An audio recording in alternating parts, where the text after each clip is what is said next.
Saudara-saudaraku, selamat hari Minggu. Kita kembali beribadah di rumah-rumah, dan hari ini kembali kami hadir di tengah-tengah keluarga Bapak Ibu sekalian. Saya bersama dengan istri dan anak kami, kita bersama-sama hendak mendengarkan firman Tuhan. Hari ini pembacaan kita yang hendak kita renungkan bagaimana terjadwal dalam Puji dan Janji dari kitab Injil Markus 14 ayat 3 sampai 9. Mari saya bacakan buat kita sekalian.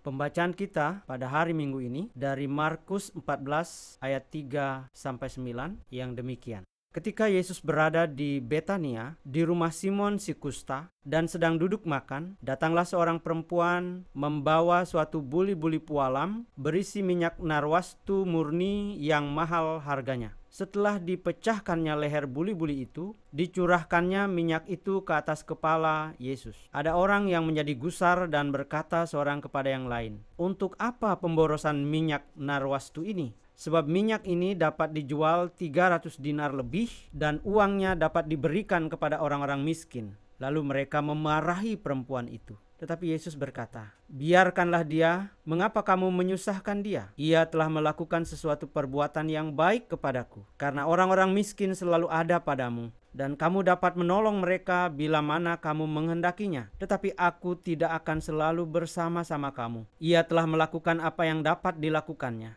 Tubuhku telah diminyakinya sebagai persiapan untuk penguburanku. Aku berkata kepadamu, sesungguhnya di mana saja Injil diberitakan di seluruh dunia, apa yang dilakukannya ini akan disebut juga untuk mengingat dia." Demikianlah pembacaan Alkitab kita. Berbahagia saudara yang mendengarkan, merenungkan, dan melakukan dalam kehidupan sehari-hari. Hosiana. Saudara-saudaraku yang dikasihi oleh Tuhan, ini adalah hari ketiga kita beribadah di keluarga-keluarga. Ini hari Minggu yang ke-6 peringatan masa sengsara Tuhan Yesus Kristus, di mana kita biasanya merayakan hari Minggu Palmarum. Mengingatkan kita akan peristiwa arak-arakan orang Yahudi mengeluh-elukan kehadiran Tuhan Yesus yang menuju kota Yerusalem sembari menghamparkan daun-daun palem di jalan raya yang dilintasi Tuhan Yesus. Mereka menyambut Tuhan Yesus sedemikian rupa dengan harapan dia akan menjadi pemimpin atau raja baru atas bangsa Israel yang berada di bawah pemerintahan kekaisaran Romawi pada waktu itu. Namun Bapa Sorgawi punya agenda lain yang lebih utama dari itu, yakni meninggikan dia bukan untuk menjadi raja duniawi, tetapi raja sorgawi sekaligus imam bagi setiap orang yang percaya kepadanya. Karena itulah ayat pembimbing kita pada hari ini dari Yohanes 3 ayat 14 sampai 15 bunyinya, "Anak manusia harus ditinggikan supaya setiap orang yang percaya kepadanya mendapatkan hidup yang kekal." Saudaraku, karena itu judul renungan kita hari ini, hidup untuk meninggikan dia. Saudaraku, bagaimana Bapa Surgawi telah meninggikan dia? Di mana dia ditinggikan? Jawabnya adalah di atas salib. Sesuai nubuat-nubuat dalam perjanjian lama dan ramalannya sendiri. Tujuannya adalah agar barang siapa yang percaya kepadanya, apakah orang Yahudi, bukan Yahudi, orang Eropa, Amerika, Asia, orang Indonesia, orang Bali, yang percaya kepadanya dan menghidupi kepercayaannya itu tidak binasa, melainkan beroleh hidup yang kekal. Bukan karena perbuatan baiknya, tetapi sebagai anugerah Allah semata. Bagi orang percaya, program penyelamatan diri sudah selesai, diselesaikan oleh Tuhan Yesus sendiri di kayu salib. Tetapi apakah lalu orang percaya boleh hidup santai, tidak berbuat apa-apa, menunggu hari kematian secara duniawi untuk menuju hidup yang kekal secara rohani? Tidak. Di Efesus 2 ayat 10 dikatakan, "Karena kita ini buatan Allah, diciptakan dalam Kristus Yesus untuk melakukan pekerjaan baik yang dipersiapkan Allah sebelumnya. Ia mau supaya kita hidup di dalamnya. Apa itu? Terutama di dalam hidup ini, meninggikan nama Yesus. Yang terutama di dalam hidup ini, memuliakan nama. Saudaraku, selama kita hidup di dunia ini, kita dipanggil untuk meninggikan Dia, untuk memuliakan Dia, agar yang lain pun beroleh selamat. Bagaimana kita meninggikan Dia? Bukankah Dia sudah berada di tempat yang maha tinggi? Oleh karena itu mari kita belajar dari perikop pada hari ini, terlebih dari perempuan yang meminyaki kepala Yesus dengan minyak narwastu yang murni dan mahal harganya. Pelajaran pertama yang kita dapat, saudaraku, adalah memberi secara totalitas. Dikatakan pada ayat 3, ketika Yesus berada di Betania di rumah Simon si kusta dan sedang duduk makan, datanglah seorang perempuan membawa suatu buli-buli pualam berisi minyak narwastu murni yang mahal harganya. Setelah dipecahkannya leher buli-buli itu, dicurahkannya minyak itu ke atas kepala Yesus. Saudaraku, siapakah wanita ini? Menurut sumber-sumber lain dalam Injil Sinoptik, dalam Yohanes 12 ayat 1 sampai 8, kita kenal perempuan itu bernama Maria, saudara Marta dan Lazarus. Lalu siapa Maria di mata masyarakat? Dalam Injil Lukas kita membaca bahwa ia adalah orang berdosa karena membuat iritasi mata orang banyak terkait dengan hidupnya sebagai pelacur. Namun Tuhan Yesus telah menjangkau Maria dengan kasih-Nya. Tuhan Yesus memperlakukan dia sama dengan yang lain, bahkan ketika ia duduk dekat kakinya dan fokus mendengarkannya, Tuhan Yesus menganggap Maria telah memilih yang terbaik yang tidak akan diambil daripadanya. Dengan demikian, Maria yang pendosa itu telah 2 kali mendapat sanjungan dari Tuhan Yesus. Bahkan hari ini kita baca pada ayat terakhir dikatakan, "Aku berkata kepadamu, sesungguhnya di mana saja Injil diberitakan di seluruh dunia, apa yang dilakukan ini akan disebut juga untuk mengingat Dia." Dan itu benar. Semua Injil-Injil, Matius, Markus, Lukas, Yohanes, menuliskan kisahnya walaupun dengan versi yang sedikit variasi. Mengapa tindakan Maria begitu disanjung oleh Tuhan Yesus? Padahal dia pendosa berat di mata manusia. Menurut studi tafsir Alkitab, minyak narwastu yang disebut mahal itu setara dengan upah kerja 300 hari atau 10 bulan kerja kalau tanpa libur hari Sabat. Kalau dihitung dengan memasukkan hari Sabat, itu sama dengan 1 tahun kerja. Apa yang Maria lakukan dengan minyak seharga semahal itu? Membuka botol minyak itu pelan-pelan seperti saya memperlakukan air mineral Misuko saya. Lalu menuangnya tetes demi tetes karena merasa harganya begitu mahal? Tidak. Yang Maria lakukan, memecahkan leher buli-buli pualam itu lalu mencurahkan ke atas kepala Yesus. Memecahkan berarti komitmen untuk menghabiskan, supaya tidak ada lagi peluang untuk menyimpan kembali sedikit pun. Mencurahkan berarti menggunakan semua. Karena itu ada orang yang menjadi gusar dan berkata seorang kepada yang lain, "Untuk apa pemborosan minyak narwastu ini?" Bagi Maria, minyak narwastu yang harganya setara dengan gaji 1 tahun kerja itu tidak seberapa dibandingkan dengan apa yang telah dia terima dari Tuhan Yesus. Tuhan Yesus telah memanusiakan dia di tengah-tengah masyarakat yang memandangnya seperti sampah. Karena itu Maria berani memberi secara totalitas. Dan pemberian yang totalitas itu sangat dihargai Tuhan Yesus. Saudaraku, karena dosa-dosa kita ini juga tidak lebih laksana sampah di hadapan Bapa Surgawi. Tetapi karena kasih Tuhan Yesus yang telah memikul dosa kita dibenarkan kembali di hadapan Bapa. Pertanyaannya, seberapa besar penghargaan saya dan saudara kepada Tuhan Yesus? Adakah saudara mengorbankan 6 bulan atau 3 bulan saja dari nafkah hidup kita setahun bagi kemuliaan nama Tuhan? Kalau kita taat 100% perpuluhan saja, kita baru memberi kurang lebih 1,5 bulan. Bukan 3 bulan, 6 bulan, apalagi 12 bulan. Bagaimana dengan waktu-waktu dalam hidup kita? Adakah saya dan saudara mengorbankan waktu 3 bulan saja dari tiap tahun sepanjang hidup kita bagi kemuliaan nama Tuhan Yesus? Mari kita hitung termasuk waktu kita jalan mau ibadah minggu ke gereja. Kurang lebih 3 jam dalam 1 minggu. Ditambah 2 jam ibadah tengah minggu. Berarti 5 jam dalam 1 minggu. Atau rata-rata 20 sampai 25 jam sebulan. Kali 12 bulan. Kita dapat jumlah 240 sampai dengan 300 jam 1 tahun. Kita ambil yang paling tinggi 300 jam dibagi 24 jam. Hasilnya 12,5 hari dalam 1 tahun. Ternyata tidak sampai setengah bulan dalam 1 tahun waktu kita untuk Tuhan. Itu pun baru kepentingan kita ibadah kalau tidak absen. Saudaraku, baru demikian kita memberi waktu kepada Tuhan.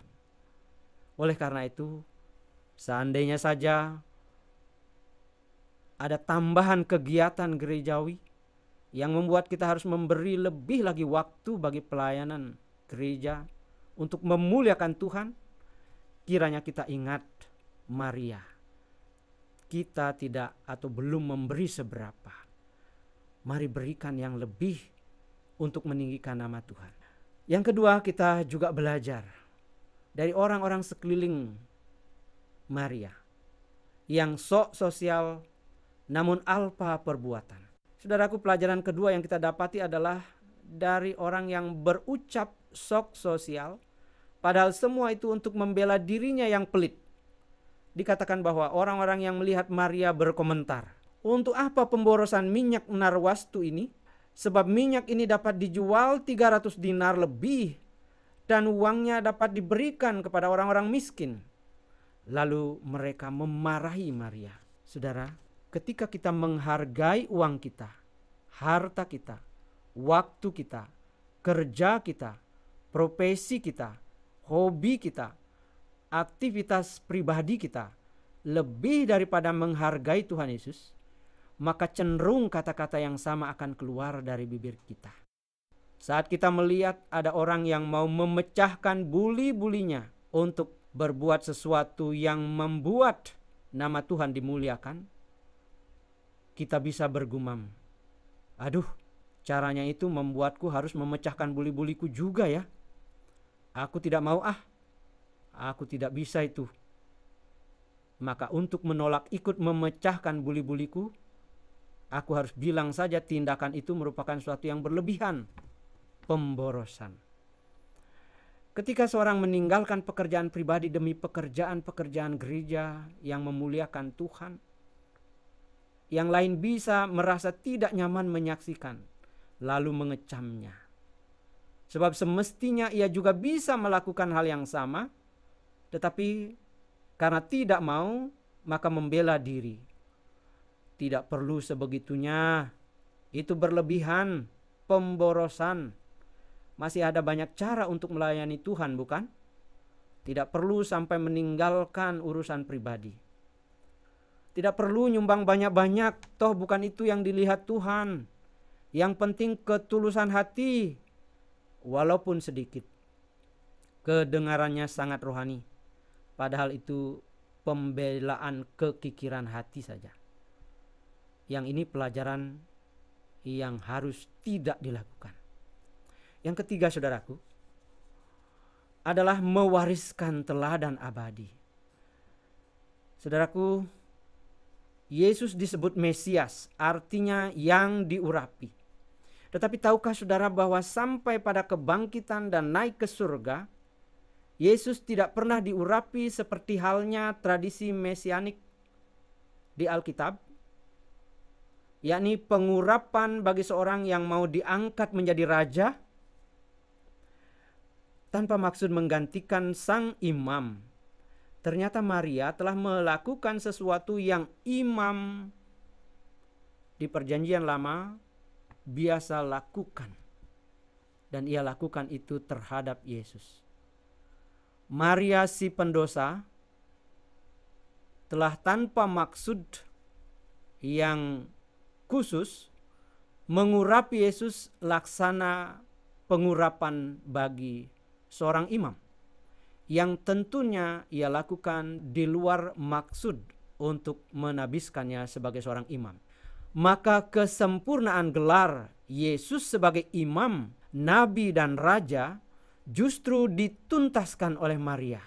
Karena itulah tindakan Maria menjadi unggul di pemandangan Tuhan Yesus, dan ia menyatakan bahwa perbuatan wanita itu akan disebut-sebut bersamaan dengan Injil diberitakan. Maria tanpa sadar mewariskan teladan rohani bagi orang percaya di kemudian hari karena perbuatannya yang tulus itu. Saudara, ketika saudara memiliki kepekaan rohani dan ketulusan, bertindak totalitas, saudara akan melakukan sesuatu yang bernilai abadi. Bagi orang lain mungkin perbuatan si pelaku nampak aneh, asing, tak perlu, tak juga masuk akal. Memberi makan para buruh menjelang kerja yang dilakukan oleh food bank team di Jakarta, atau pejuang nasi di Semarang, atau pelaku kemanusiaan lain di tempat lainnya yang saya tonton di acara penghargaan Kick Andy Heroes minggu yang lalu, tidak terpikirkan oleh saya sebelumnya. Mereka menerima sumbangan nasi atau roti sisa dari restoran atau siapa saja yang tergerak menyumbang, lalu membawanya kepada orang tua, pekerja-pekerja yang mereka duga belum sarapan. Mereka pergi tiap Sabtu ke tempat-tempat lansia yang kurang perhatian. Bagi kita itu bukan sesuatu yang harus diusahakan. Itu sih lebih terlihat cari sensasi saja. Kita punya pembelaan. Bukankah setiap orang tua punya anak cucu yang harus memperhatikan mereka? Bukankah itu tugas sosial pemerintah? Tetapi ketika mereka kemudian mendapat penghargaan Kick Andy Heroes 2020, menjadi bukti bahwa mereka memberikan teladan keabadian kepada orang lain yang patut dikenang dan dihargai. Sementara kita asyik bertanya lewat lagu, sudahkah yang terbaik ku berikan kepada Yesus Tuhanku? Mereka malah sedang menunggu undangan sorgawi. Marilah hai kamu yang diberkati Bapa, terimalah kerajaan yang dijanjikan Bapa sejak dunia dijadikan. Sebab ketika aku lapar, Engkau memberi aku makan. Ketika aku haus, Engkau memberi aku minum. Semoga saudara tidak bosan mendengar ayat suci itu. Seandainya mereka adalah orang-orang yang percaya kepada Yesus, melakukan semua itu sebagai mengisi hari-hari mereka menyongsong kerajaan Allah, maka tentu panggilan itulah yang mereka terima. Saudara, maukah saudara masuk dalam barisan orang-orang yang berhati wangi itu? Di masa-masa sulit sekarang ini ada banyak peluang bagi saudara dan saya untuk berbuat hal yang meninggikan Dia. Sebagai orang percaya, berdoalah dengan tekun bagi mereka yang sakit, terlebih karena terdampak COVID-19. Hidup mereka sungguh amat berat, saudaraku. Bagi yang punya cadangan perbekalan, bagikanlah itu kepada sesama yang memerlukan. Entah dikasih langsung atau melalui tim relawan yang dibentuk gereja kita. Yang punya benda tak bisa dipakai lagi atau tidak mau dipakai lagi, uangkanlah itu di OLX dan persembahkan itu untuk pelayanan gereja. Yang punya keterampilan menjahit barangkali mungkin bisa membuat masker sebanyak-banyaknya. Bagikan ke tetangga dan siapa saja yang Anda temui tanpa masker. Walaupun masker itu non-medik, tetapi telah terbukti efektif di suatu negara menekan laju penyebaran COVID-19. Karena minimal masker itu menghalangi droplet terjadi terhadap orang lain. Lakukan semua itu dengan hati yang murni. Percayalah Tuhan memberkati. Saudaraku yang dikasihi Tuhan, berilah totalitas yang Anda bisa. Jangan menunggu dan menunggu. Nanti waktumu habis percuma. Sebab semua teladan yang baik itu telah dimulai 2000 tahun yang lalu. Dengan mewariskan teladan yang mulia, saudara meninggikan Tuhan Yesus Kristus di bumi. Maka berbahagialah saudara yang melakukannya. Amin. Selamat hari Minggu. Selamat menyongsong Hari Raya Kamis Putih, Jumat Agung, dan Hari Raya Paskah. Tuhan memberkati.